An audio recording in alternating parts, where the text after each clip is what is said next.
മോളെ, നിന്റെ ഒപ്പം ഞാനും കൂടി വന്നാലോ? നിനക്ക് വയ്യാത്തതല്ലേ? ഞാനും കൂടി വന്നാലോ? ഞാൻ ദുർഗാമ്മയായിട്ട് യുദ്ധം ചെയ്യാനൊന്നും അല്ലല്ലോ പോകുന്നേ. അവരുടെ ഭർത്താവിന്റെ ആരോഗ്യത്തിനും ആയുസിനും വേണ്ടി നടത്തിയ അർച്ചന പ്രസാദം കൊടുക്കാനല്ലേ.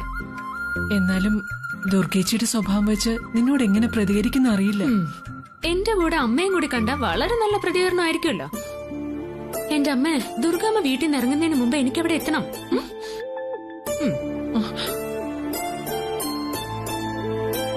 മോളെ, വഴക്കൊന്നും ഉണ്ടാക്കല്ലേ? ഞാൻ നോക്കിക്കോളാം.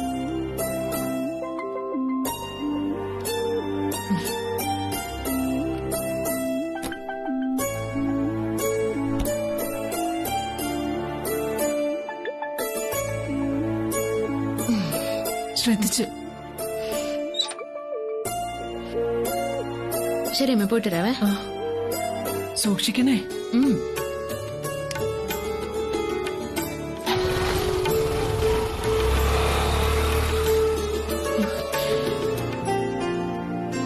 രുക്മിണിയമ്മ എന്താ ചേച്ചി ചോദിച്ചേ? മോനെ കാണാൻ ഹോസ്പിറ്റലിൽ വന്നോട്ടേന്നാണോ? അതെ, ഇനിയിപ്പോ 2 ദിവസം കൂടെ കാത്തിരുന്നാ മോൻ സുഖമായിട്ട് ഇനി വരുമെന്ന് ഞാൻ പറഞ്ഞു. അത് തന്നെ. ഇനിയിപ്പോ അവരെ കൊണ്ടുപോയിട്ട് അവര് പ്രാർത്ഥിച്ചിട്ടാണ് മോൻ രക്ഷപ്പെട്ടെന്നുകൂടി പറയാലോ.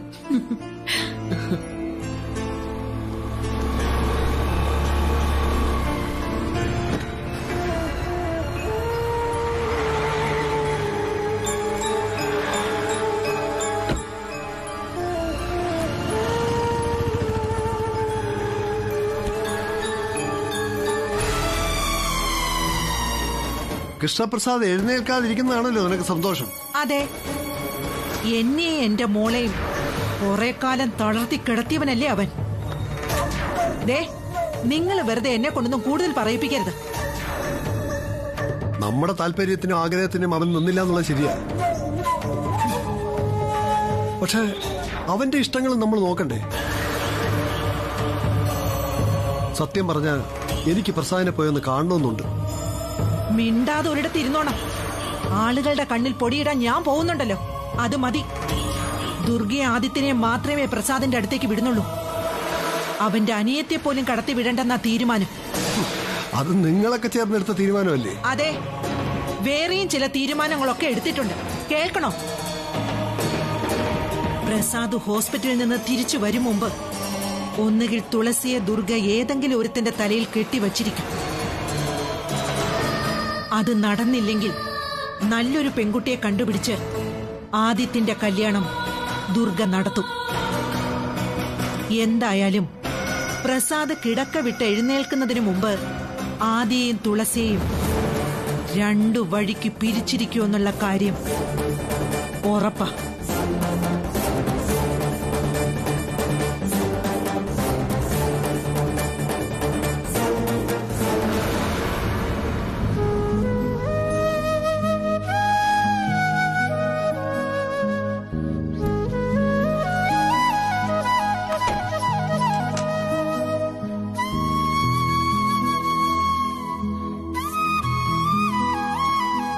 എന്റെ ഏട്ടനിപ്പോ സാധാരണ പോലെ സംസാരിക്കാനും ആഹാരം കഴിക്കാനൊക്കെ തുടങ്ങിക്കാണോ ജയേട്ടാ? സാധാരണ നിലയിൽ അവൻ കുറച്ചുകൂടി സമയമെടുക്കും പ്രിയ. എന്നാലും പ്രസയിപ്പോ ഏറെക്കുറെ നോർമലാണെന്ന് അറിഞ്ഞത്. നാളെ പോകുമ്പോ ഏട്ടന് ഇഷ്ടപ്പെട്ട എന്തെങ്കിലും ഉണ്ടാക്കിക്കൊണ്ടു പോയാലോ? അതൊക്കെ ഇപ്പൊ അകത്തേക്ക് കടത്തി വിടുവോ? ആഹാരമൊക്കെ വീട്ടിൽ നിന്ന് ഉണ്ടാക്കിക്കൊണ്ട് പോകുന്നുണ്ട്. പക്ഷേ നീ ഉണ്ടാക്കിക്കൊണ്ട് പോകുന്നത് ദുർഗേച്ചി കടത്തിവിടണമെന്നില്ല. ശരിയാ, ആദ്യം എന്നെ കടത്തിവിടണ്ടേ? എനിക്കിപ്പോഴും തോന്നുന്നില്ല ദുർഗേച്ചി അതിന് സമ്മതിക്കുമെന്ന്. നീ അത് നെഗറ്റീവായി കാണണ്ട. തുളസിയല്ല നിന്നെ കൊണ്ടുപോകാൻ ഏറ്റിരിക്കുന്നേ. അവൾ അത് ചെയ്തിരിക്കും.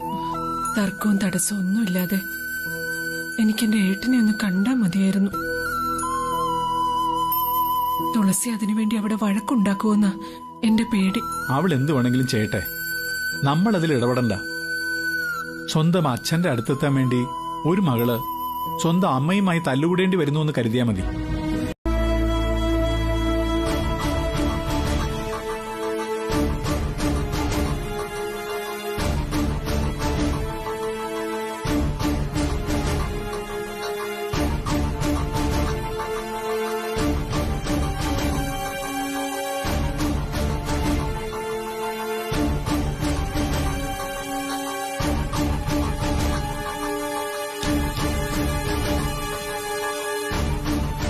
ഒരു കാര്യം ചോദിക്കണമെന്ന് കുറച്ച് നേരമായിട്ട് വിചാരിക്കുക.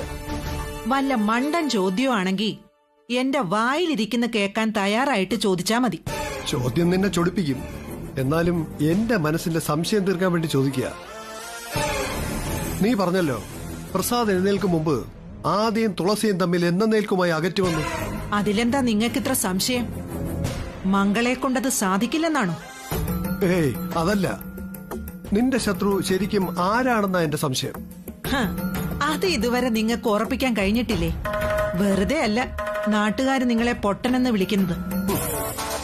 എന്റെ മുഖത്ത് നോക്കി ആദ്യം പൊട്ടെന്ന് വിളിച്ചത് എന്റെ അമ്മയാണ്, നിന്നെ കല്യാണം കഴിച്ചു കൊണ്ടുവന്ന ദിവസം.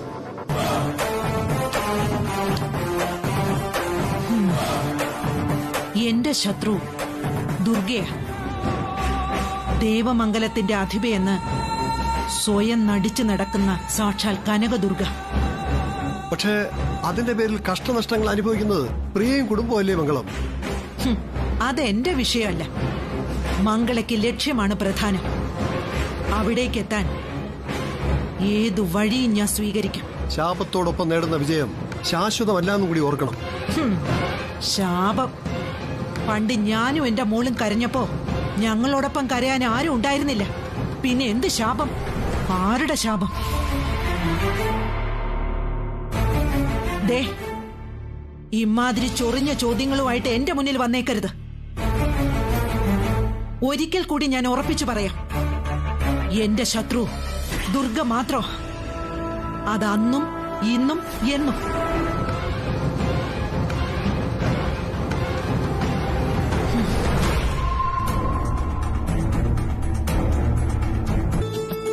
പക്ഷേ ഇതിപ്പോ എന്തോ ഒരു ടെൻഷനാ. എനിക്കും അടുത്ത വഴക്കിനുള്ള ആരംഭമായിരിക്കും എന്നുള്ള തോന്നലില്ലാതില്ല. പിന്നെ തുളസിയെ ഡോക്ടറെ കാണിക്കേണ്ടതുകൊണ്ട് പോകാതിരിക്കാനും പറ്റില്ലല്ലോ. എനിക്ക് തോന്നുന്നതേ കാലിന്റെ വേദന അവള് ചുമ്മാ പറയുന്നതാന്ന്. അവൾക്ക് ദുർഗാമ്മയുടെ കണ്ണ് വെട്ടിച്ച് എന്നെ ഏട്ടന്റെ മുന്നിൽ എത്തിക്കണം. ഏട്ടനെ കാണാൻ കഴിയുന്നത് സന്തോഷം തന്നെയാണ്. പക്ഷെ ദുർഗേച്ചി കാരണം വീണ്ടും നിരാശപ്പെട്ട് മടങ്ങേണ്ടി വന്ന അതെനിക്ക് താങ്ങാൻ പറ്റില്ല. ഏയ്, ദുർഗേച്ചയുടെ കണ്ണിപ്പെടാതിരിക്കാൻ തുളസി എന്തെങ്കിലുമൊക്കെ പദ്ധതി പ്ലാൻ ചെയ്ത് കാണും. അവരെ എങ്ങനെയൊക്കെ പറ്റിക്കാന്ന് അവൾക്കല്ലേ അറിയൂ. എന്തായാലും ദുർഗാമ്മയുടെ മകള് തന്നെയാ, അതിലൊരു സംശയമില്ല.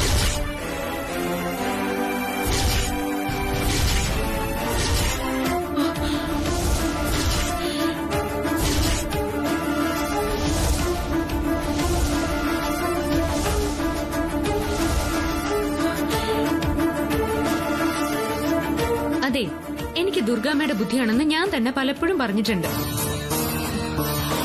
എന്നുവെച്ച് എന്നെ അവരുടെ മകളോ മരുമകളോ ആക്കാൻ നിങ്ങൾ ആരും ശ്രമിക്കണ്ട.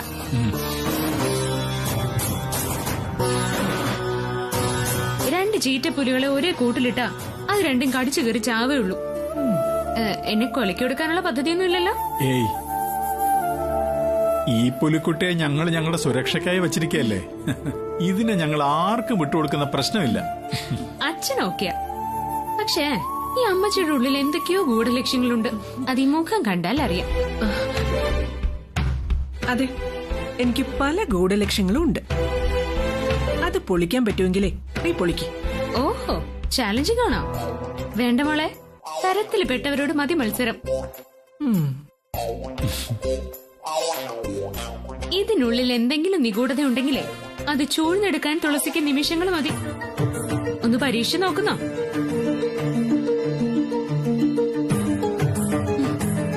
അയ്യോ, അല്ലെങ്കിലേ നിന്റെ അമ്മയ്ക്ക് കൂടെ കൂടെ നെഞ്ചുവേദന വരുന്നതാ.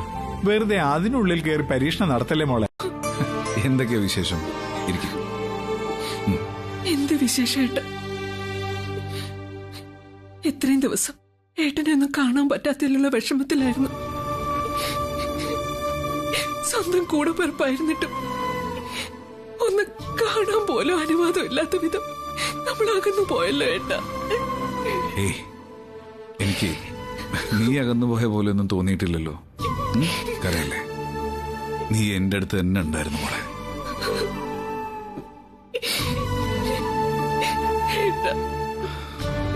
മരണത്തിന് മുകളിലുള്ള നൂൽപ്പാലത്തിലൂടെ ഏട്ടനിങ്ങനെ നടന്നു പോകുമ്പോ എന്റെ അനിയത്തിയുടെ പ്രാർത്ഥനയായിട്ടും കേൾക്കുന്നുണ്ടായിരുന്നു. അറിയല്ലേ, നീ കരഞ്ഞ ഏട്ടന് സങ്കടം വരില്ലേ?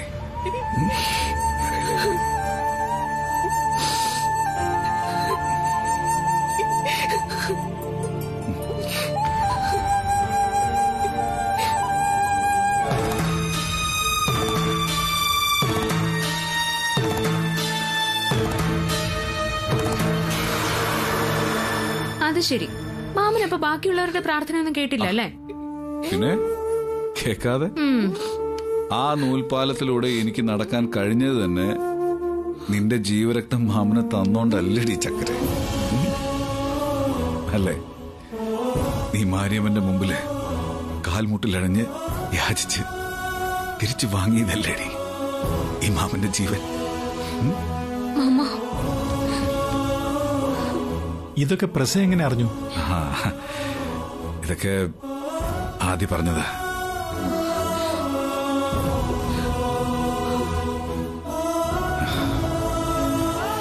ഞാൻ ബോധമില്ലാതെ കിടക്കുമ്പോ അവനെന്റെ മനസ്സായിരുന്നു. ഞാൻ ആഗ്രഹിക്കുന്നതൊക്കെ അവനും ആഗ്രഹിച്ചു. എന്നിട്ട് ഞാൻ അനുഭവിക്കേണ്ടതൊക്കെ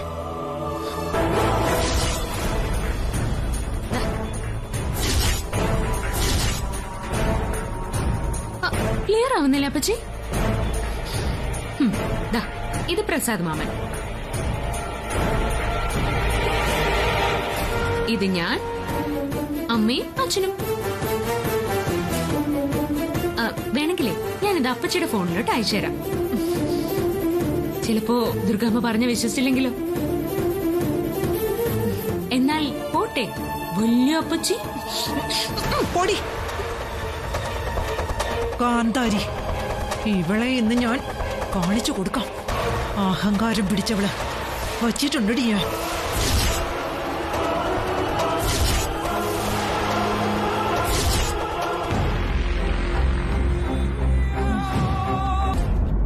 ഇങ്ങോട്ട് വാ. ഇതെവിടേക്കാ അപ്പച്ചി എന്നെ വലിച്ചോണ്ട് പോന്നെ? കാര്യം എന്താന്ന് വെച്ചാ പറ. അവറ്റകള് പോയില്ലെങ്കിൽ നിന്നെ നേരിട്ട് കാണിക്കാമെന്ന് കരുതിയാ വിളിച്ചോണ്ട് വന്നത്. നാശങ്ങള് പക്ഷെ സ്ഥലം വിട്ടു.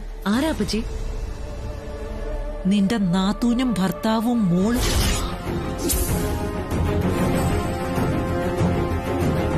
ആ മായാജാലക്കാരി കുട്ടിപ്പിശാച് വീണ്ടും നമ്മളെ തോൽപ്പിച്ച് കളഞ്ഞു. അപ്പച്ചി എന്താ ഈ പറയുന്നേ? അവരെന്തിനാ ഇവിടെ വരുന്നേ?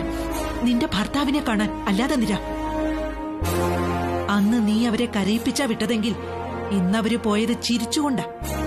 അതിനർത്ഥം അവര് പ്രസാദിനെ കണ്ടൂന്ന്. ഇല്ല, ഇന്നത്തെ ദിവസം അവര് പ്രസാദേട്ടനെ കണ്ടിട്ടില്ലെന്ന് ഉറപ്പാ. ഞങ്ങൾ എല്ലാരും ഇവിടെ തന്നെ ഉണ്ടായിരുന്നു, അല്ലേ സുലു? ആ അതെ, ഞാൻ ഈ സാധനങ്ങൾ വാങ്ങാൻ പുറത്തു പോകുന്നത് വരെ എന്തായാലും അവരിങ്ങോട്ട് കേറിയിട്ടില്ല. എന്നാൽ അതിന് ശേഷമായിരിക്കും അവര് വന്നത്. ദുർഗയുടെ കണ്ണ് വെട്ടിക്കാൻ തുളസിക്ക് പ്രത്യേക ഒരു മിടുക്കാണല്ലോ. അപ്പോ എന്റെ കഴിവുകേട് കൊണ്ട് തുളസി പ്രസാദേട്ടനെ വന്ന് കണ്ടു എന്നാണോ അപ്പച്ചി പറയുന്നത്? നിന്റെ കഴിവുകേടോ അവളുടെ കഴിവോ എന്തായാലും അവര് പ്രസാദിനെ കണ്ട് സംസാരിച്ച് സന്തോഷിച്ചാ ഇവിടുന്ന് പോയത്. ഇല്ല അപ്പച്ചി, ഞാനിത് വിശ്വസിക്കില്ല. അപ്പച്ചി പറ്റിക്കാൻ അവള് പച്ച കള്ളം പറഞ്ഞിരിക്കുക. അതെ അപ്പച്ചി, അവള് കഥയുണ്ടാക്കാൻ മിടിക്കുക. ഞാനും ആദ്യം അങ്ങനെ തന്നെയാ കരുതിയത്. പക്ഷെ അവൾ ആരാ മോൾ? തെളിവ് കാണിച്ചു തന്നു എനിക്ക്. പ്രസാദിന്റെ കട്ടിലിൽ കുടുംബസമേതം ഇരിക്കുന്ന സെൽഫി. എന്നാൽ ഇവിടെ അച്ഛന്റെ അടുത്ത് വന്നിട്ട് എനിക്ക് അവരെ കാണാൻ പറ്റില്ലല്ലോ. എന്നെ അറിയിക്കായിരുന്ന വലിയ കഷ്ടമായി പോയി. അതെങ്ങനെ പറ്റൂടാ? നീ അമ്മ ഒരുമിച്ചായിരുന്നില്ലേ? ഒരു കണക്കിനെ അത് നന്നായി. ഇല്ലെങ്കിലേ നിന്റെ അമ്മ അവര് വന്നത് അറിയുമ്പോ നീയും കൂടി അതിന്റെ പിന്നിൽ കളിച്ചിട്ടുണ്ടെന്ന് തോന്നും. ഇനിയിപ്പോ നേരത്തെ മംഗളപ്പച്ചി അമ്മയെ വിളിച്ചതേ തുളസി ഇവിടെ വന്ന കാര്യം അറിയിക്കാനായിരിക്കും. എന്റെ അച്ഛ, ആ അപ്പച്ചി ഗംഭീര സാറ്റലൈറ്റാ. നമ്മളുമായി ബന്ധപ്പെട്ട ഏത് വിഷയവും അവരപ്പൊ തന്നെ ഫോട്ടോ എടുത്ത് അമ്മയ്ക്ക് അയച്ചു കൊടുക്കും.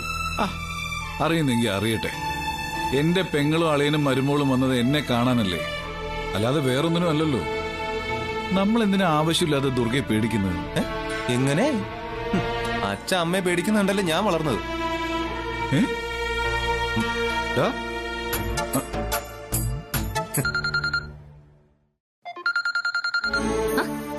കക്ഷിയാണല്ലോ. ഹലോ, എന്താണ് മാഷെ? വലിയ സന്തോഷത്തിലാണല്ലോ സിക്സർ അടിച്ച പോലെ. ആ, ഇടയ്ക്കൊക്കെ പാവങ്ങളൊന്ന് സന്തോഷിച്ചോട്ടേടോ. അതിനെന്താ ഇത്ര കണ്ണുകടി? അയ്യോ, നമുക്ക് ഒരു കണ്ണുകടിയില്ലേ. സന്തോഷത്തിൽ നമ്മളെ കൂടി ഉൾപ്പെടുത്താത്തതിന്റെ വിഷമം മാത്രമേ ഉള്ളൂ. ആ, നീ ഇപ്പോഴും അമ്മക്കുട്ടിയല്ലേ? അതിന്ന് നീ ഒന്ന് പുറത്ത് ചാടി വാ, അപ്പൊ നമുക്ക് കൂടാ. എങ്കിൽ ഞാൻ ചാടി കഴിഞ്ഞു. എപ്പോ കാണാൻ പറ്റും? ആ, ഇന്ന് കാണാനോ? പിന്നല്ലാതെ ഇന്ന് തന്നെ കാണണം. എനിക്ക് കുറച്ച് കാര്യങ്ങൾ സംസാരിക്കാനുണ്ട്. എന്ത് കാര്യങ്ങള്? ഫോണില് പറഞ്ഞ പോരെ? പോരാ പോരാ, നേരി കണ്ട് തന്നെ പറയണം. നീ ഒന്ന് പെട്ടെന്ന് ഇറങ്ങാ, ഞാൻ വെയിറ്റ് ചെയ്യാം. ശരി, ഒരു 10 മിനിറ്റ്. എവിടെ കാണാം? നീ നേരെ സ്റ്റേഡിയം റോഡിലേക്ക് വാ. നമുക്ക് അവിടെ എവിടെയെങ്കിലും വെച്ച് കാണാം. ഓക്കേടാ, ഞാനൊന്ന് റെഡി ആവട്ടെ. ആ, പിന്നെ നിന്റെ അമ്മ പുറകെ വരാതെ നോക്കണം.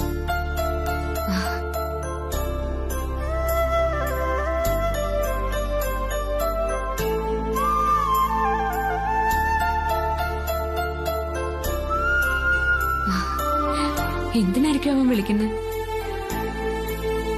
ചിലപ്പോ മാമൻ അവനോട് എല്ലാം പറഞ്ഞു കാണും.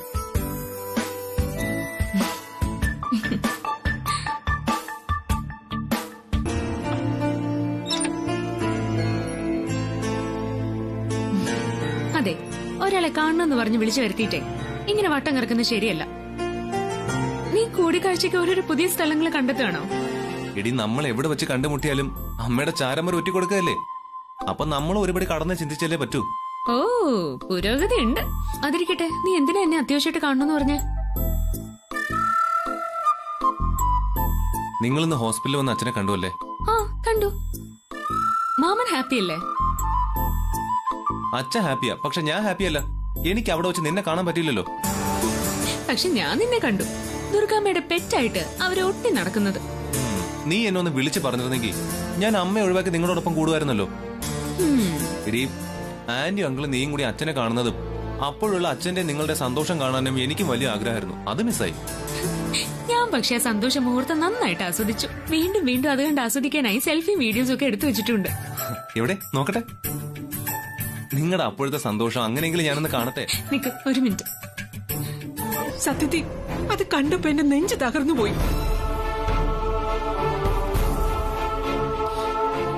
ജയേട്ടൻ അവരുടെ മുമ്പിൽ ഒന്നും പറയാനാവാതെ നിൽക്കേണ്ടി വന്നില്ലേ?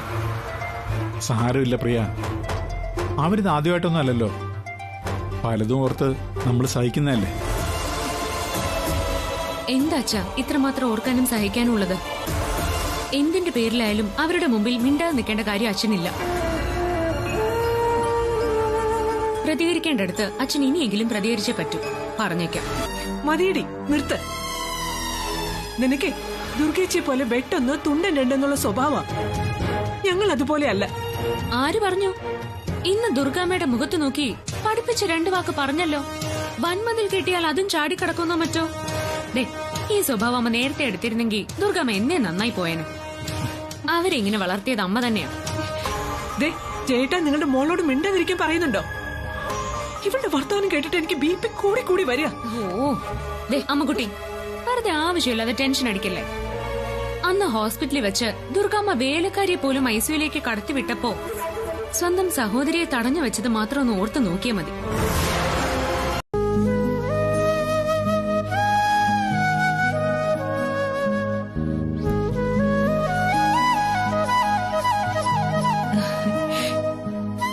ഇത് നോക്ക് ചേട്ടാ, ശരിക്കും അച്ഛനും മോളും തന്നെ അല്ലേ?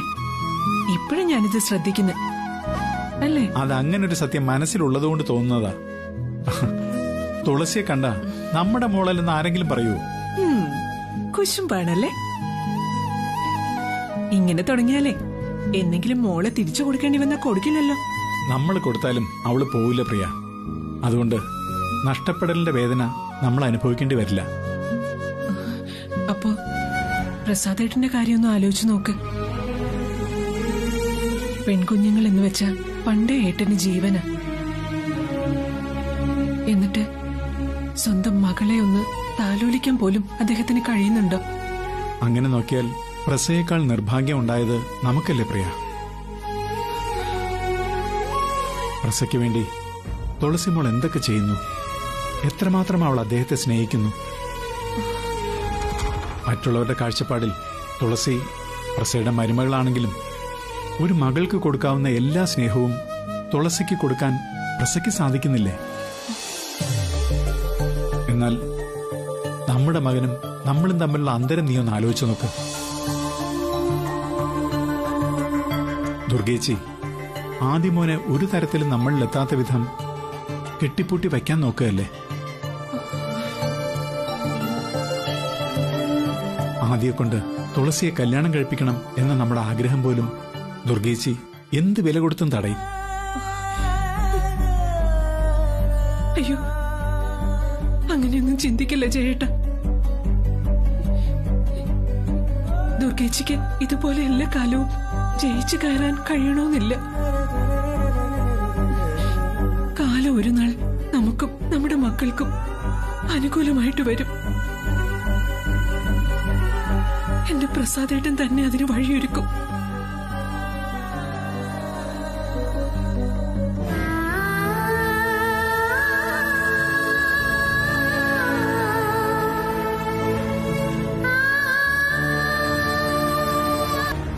ഇതൊന്നും അല്ലടി, ഇതിലും വലിയ കളികൾ പ്രിയയ്ക്കും തുളസിക്കും വേണ്ടി പ്രസാദ് കളിക്കും. വേണ്ടി വന്നാ അവർക്ക് വേണ്ടി അവൻ മരിക്കുകയും ചെയ്യും. അതെന്താ അപ്പച്ചി അങ്ങനെ? അപ്പോ പ്രസാദ് സാറിന് ദുർഗേച്ചിയുടെ ഒരു സ്നേഹവും ഇല്ലേ? ഹാ, സ്നേഹമൊക്കെയുണ്ട്. പക്ഷെ ആ സ്നേഹത്തെക്കാൾ വലുതാണ് പ്രസാദിന് തുളസിയുടെയും ആദിയുടെയും ജീവിതം. അതവൻ പണ്ടേ പ്രിയയ്ക്ക് കൊടുത്ത വാക്കാ. ഈശ്വര, അപ്പോ ദുർഗേച്ചിയുടെ എതിർപ്പ് വകവയ്ക്കാതെ പ്രസാദ് സാറ് അവരുടെ കല്യാണം നടത്തുന്നാണ് അപ്പച്ചി പറയുന്നത്? അത് എതിർപ്പിന്റെ കരുത്ത് പോലിരിക്കും. ആദ്യം അവൻ നോക്കുന്നത് ഇതുപോലുള്ള കുറുക്കു വഴികളിലൂടെ ദുർഗയെ പാട്ടിലാക്കാനാവും. ഇല്ല, ഇനി പ്രസാദ് സാർ എന്ത് നാടകം കളിച്ചാലും ദുർഗേച്ചി അത് വിശ്വസിക്കില്ല. കഴുത്തില് കയറിട്ട് നിന്ന് ആദിയുടെയും തുളസിയുടെയും കല്യാണം നടത്തണമെന്ന് പ്രസാദ് സാർ പറഞ്ഞാലും ദുർഗേച്ചി ഇനി വഴങ്ങില്ലെന്നാ എന്നോട് പറഞ്ഞിരിക്കുന്നത്. അതൊക്കെ പറയാൻ എളുപ്പമാടി, പ്രവൃത്തിയിൽ വരുമ്പോ കുറച്ചു ബുദ്ധിമുട്ടും. പ്രസാദിന് പകരം ആദിയാണ് അങ്ങനൊരു ഭീഷണി മുഴക്കിയതെങ്കിൽ ദുർഗ എന്ത് ചെയ്യും? അവളെ കൊണ്ട് പ്രസാദ് സമ്മതിപ്പിക്കും. സമ്മതിക്കേണ്ടി വരും ദുർഗയ്ക്ക്. അപ്പൊ ചുരുക്കി പറഞ്ഞ മംഗളപ്പച്ചി വിചാരിച്ചാ പോലും ദുർഗേച്ചിയുടെ ആഗ്രഹം പോലെ തുളസിയിൽ നിന്നും ആദ്യത്തിനെ രക്ഷിച്ചെടുക്കാൻ പറ്റില്ലല്ലേ? മംഗളെ അപ്പച്ചി വിചാരിച്ചാലേ പറ്റൂ. അതിന് നീ ദുർഗയിൽ നിന്ന് വാങ്ങി തന്ന ദക്ഷിണ ഞാൻ ഒരുത്തിനെ ഏൽപ്പിച്ചിട്ടുണ്ട്. താമസിയാതെ ദുർഗയുടെ ആഗ്രഹം അവൻ സാധിപ്പിച്ചു കൊടുക്കും. എന്ന് വെച്ചാ തുളസിയെ അതിനി അധിക നാൾ വേണ്ടി വരില്ല. തുളസിയുടെ പുറകെ അവനുണ്ട്. ഉന്നം തെറ്റാതെ ഒറ്റ ഷൂട്ടിന് അവൻ തീർത്തോളും. ശരി അപ്പച്ചി.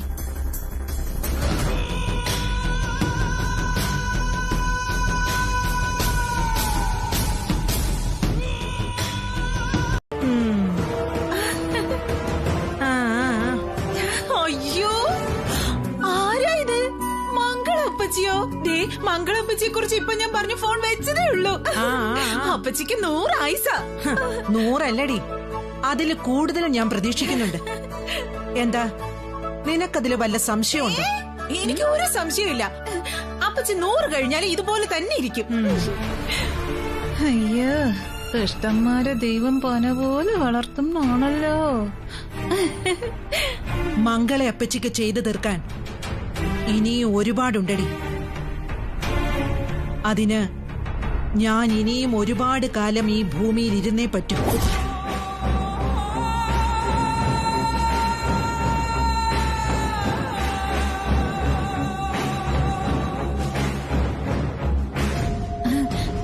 നമുക്ക് അപ്പുറത്തേക്ക് പോയാലോ അപ്പച്ചി? അവരിപ്പോ വരും. പ്രസാദ് സാർ പുനർജന്മം കിട്ടി ആദ്യമായി ഈ വീട്ടിലേക്ക് വരുന്നല്ലേ. അനുഗ്രഹിച്ചു കയറ്റാൻ മംഗള അപ്പച്ചി മുന്നിൽ തന്നെ ഉണ്ടാവണമെന്ന് ദുർഗേച്ചി പ്രത്യേകം പറഞ്ഞിട്ടുണ്ട്. അതെന്തിനാ പ്രസാദിനെ ഞാൻ അനുഗ്രഹിക്കുന്നത്? അവന്റെ അമ്മയല്ലേ ഇവിടെ, എന്റെ ഏട്ടത്തി അമ്മ. അവര് ചത്ത ശേഷം ഞാൻ ആ സ്ഥാനം ഏറ്റെടുത്താ പോരെ? അയ്യോ, അവരെ പ്രസാദ് സാർ വരുന്ന സമയം പോലും ഇതുവരെ അറിയിച്ചിട്ടില്ല. അറിയിച്ചാലേ ഇപ്പൊ തന്നെ ഉമ്മർത്ത് ചെന്നിരുന്ന് കരയാൻ തുടങ്ങും. ഈ അമ്മയുടെ കണ്ണീരും പ്രാർത്ഥനയാണ് അവരുടെ മോനെ രക്ഷിച്ചതെന്ന് പ്രസാദ് സാർ കേറി വരുമ്പോ തന്നെ പറയുകയും ചെയ്യും. ഹോ, എന്റെ പൊന്നപ്പച്ചി, ദുർഗേച്ചിക്കാണെങ്കിൽ അങ്ങനെ ആരെങ്കിലും പറയുന്നത് കേൾക്കുന്നതേ കലിയ. അത് പിന്നെ അങ്ങനെയല്ലേടി. പ്രസാദിന് വല്ലത് സംഭവിച്ചു പോയെങ്കിൽ ഇവരൊക്കെ എന്താ പറയാ? ദുർഗയുടെ താലിയോഗം കഴിഞ്ഞതുകൊണ്ടാണെന്നല്ലേ. ഇപ്പൊ രക്ഷപ്പെട്ടപ്പോ കുറെ അവകാശികൾ. പോകാൻ പറ. ദുർഗ കൂടെ നിന്ന് പരിചരിച്ചോണ്ടും പ്രാർത്ഥിച്ചോണ്ടും മാത്രമാ പ്രസാദ് രക്ഷപ്പെട്ടത്. അവനിൽ അവൾക്കല്ലാതെ ലോകത്തിൽ ആർക്കും അവകാശം പറയാൻ അർഹതയില്ല. അതെ അപ്പച്ചി, അതുകൊണ്ടാ ഞാൻ പറയുന്നത്, രുക്മിണി അമ്മ പൂജാമുറി തന്നെ ഇരുന്നോട്ടെ. ദുർഗേച്ചി പ്രസാദ് സാറിനെയും കൂട്ടി വരുമ്പോ മംഗളപ്പച്ചി അവരെ സ്വീകരിച്ചാ മതി. അപ്പച്ചി വന്നാട്ടെ.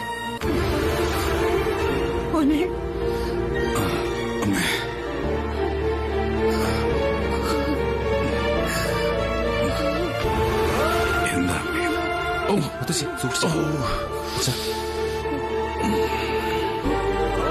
മോനെ, നിന്നെ ഇങ്ങനെ ഒരവസ്ഥയിൽ കാണേണ്ടി വന്നല്ലോ ഈ അമ്മയ്ക്ക്. എങ്ങനെയെങ്കിലും അമ്മയ്ക്ക് എന്നെയും എനിക്ക് അമ്മയും കാണാൻ കഴിഞ്ഞത് ദൈവത്തിന്റെ കരുണ കൊണ്ട് മാത്രം. ഈ അമ്മ ജീവിച്ചിരിക്കെ എന്റെ മോന് ഒരു ആപത്തും വരരുതെന്നായിരുന്നു അമ്മയുടെ ഉറക്കത്തിൽ പോലുള്ള പ്രാർത്ഥന. അതിനു മുൻപ് എന്റെ ജീവൻ എടുത്തിട്ട് എന്റെ മോന് നൽകണേന്നായിരുന്നു അമ്മയുടെ പ്രാർത്ഥന. അമ്മേ, എനിക്കറിയല്ലേ, ഞാൻ അമ്മയുടെ അടുത്തേക്ക് വന്നില്ലേ? ആ വലിയ പരീക്ഷണഘട്ടം കഴിഞ്ഞു അമ്മേ. ഇനി അമ്മ സമാധാനായിട്ടിരിക്കും.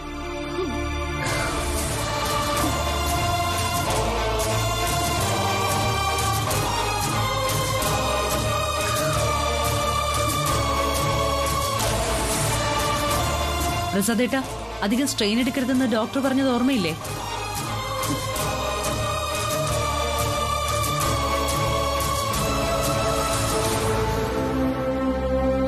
ഇങ്ങനെ കുറെ സമയം നിൽക്കാനൊന്നും പാടില്ല. കുറച്ചു ദിവസം ബെഡ് റെസ്റ്റ് വേണം. അതി അച്ഛനെ റൂമിലേക്ക് കൊണ്ടു. എന്റെ മോനെ ഒന്ന് കണ്ണു നിറച്ച് കണ്ടോട്ടെ ദുർഗ, അതുകൊണ്ട് അവനൊന്നും സംഭവിക്കില്ല. ഞാൻ എത്ര തവണ കെഞ്ചി പറഞ്ഞതെന്നറിയോ എന്റെ മോന്റെ അടുത്തേക്ക് എന്നെ ഒന്ന് കൊണ്ടുപോവാൻ. ഞാൻ കരഞ്ഞ് ബഹളം വെക്കില്ല. എന്റെ മോന്റെ അടുത്തിരുന്ന് കുറച്ചു നേരം പ്രാർത്ഥിക്കാനാന്ന് പറഞ്ഞിട്ടും ആരും കേട്ടില്ല. എനിക്കറിയില്ലേ അമ്മേ. ഓ, മോൻ വന്ന ഉടനെ അമ്മ പരാതിക്കെട്ടഴിക്കാൻ തുടങ്ങുകയാണോ?